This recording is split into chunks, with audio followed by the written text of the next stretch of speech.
Hi നമസ്കാരം, Asus ആണ് സാറേ. ഈ എക്സാമിന് പഠിച്ചിട്ട് അത് മറന്നു പോവുക എന്നുള്ളതാണ് ഒരു 70-70% കുട്ടികളും നമ്മളോട് പറയുന്ന കംപ്ലൈൻറ്റ്. അതിൽ നിന്ന് നമുക്ക് റിക്കവർ ചെയ്യാൻ ഇവർക്ക് എന്തോ പറഞ്ഞു കൊടുക്കാൻ പറ്റും? ഈ പഠിച്ചത് മറന്നു പോവുക എന്ന് പറയുമ്പോൾ നമ്മൾ പഠിക്കുന്നത് ഷോർട്ട് ടേം മെമ്മറിയിൽ കയറുന്നത് കൊണ്ടാണ് അത് മറന്നു പോകുന്നത്. അത് ലോങ് ടൈം മെമ്മറിയിലേക്ക് കയറ്റാൻ പറ്റിക്കഴിഞ്ഞാൽ കുറേ കാലം നീണ്ടു നിൽക്കും. ഒരു സിമ്പിൾ സൊല്യൂഷൻ പറയാം. 5 രീതിയിൽ പഠിക്കുക എന്ന് പറയും. 1 ഇഷ്ടപ്പെട്ട് പഠിക്കാം, 2 കണക്ട് ചെയ്ത് പഠിക്കാം, 3 കമ്പയർ ചെയ്ത് പഠിക്കാം, 4 കോഡ് വെച്ച് പഠിക്കാം, 5 മനസ്സിലാക്കി പഠിക്കാം. നമ്മളൊരു ഫിലിം കാണുന്നു, ആ ഫിലിം കാണേണ്ടത് നമ്മൾ ഒരു കാരണവശാലും മറന്നു പോകുന്നില്ല. ഒറ്റ തവണയെ കാണുന്നത്. നമ്മൾ ആരും ഫിലിം കണ്ടത് മറന്നു പോകാതിരിക്കാൻ പെന്നും പേപ്പറും എടുത്ത് എഴുതി വെക്കുന്നുണ്ടോ? ഇല്ല. പക്ഷേ നമ്മുടെ ലോങ് ടൈം മെമ്മറിയിൽ ഇത് കയറുന്നു. എന്തുകൊണ്ടാണ്? നമ്മൾ ഇഷ്ടപ്പെട്ടിട്ടാണ് പഠിക്കുന്നത്.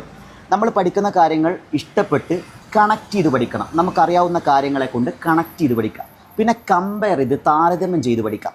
പിന്നെ കോഡ് വെച്ച് വളരെ കോംപ്ലക്സ് ആയിട്ടുള്ള പോയിന്റുകളെല്ലാം കോഡ് വെച്ച് സിസ്റ്റമാറ്റിക് ആയിട്ട് പഠിക്കാം. പിന്നെ മനസ്സിലാക്കി പഠിക്കാം. ഇങ്ങനെ പഠിക്കുമ്പോൾ നമ്മൾ പഠിക്കുന്നത് ലോങ് ടൈം മെമ്മറിയിൽ കയറും.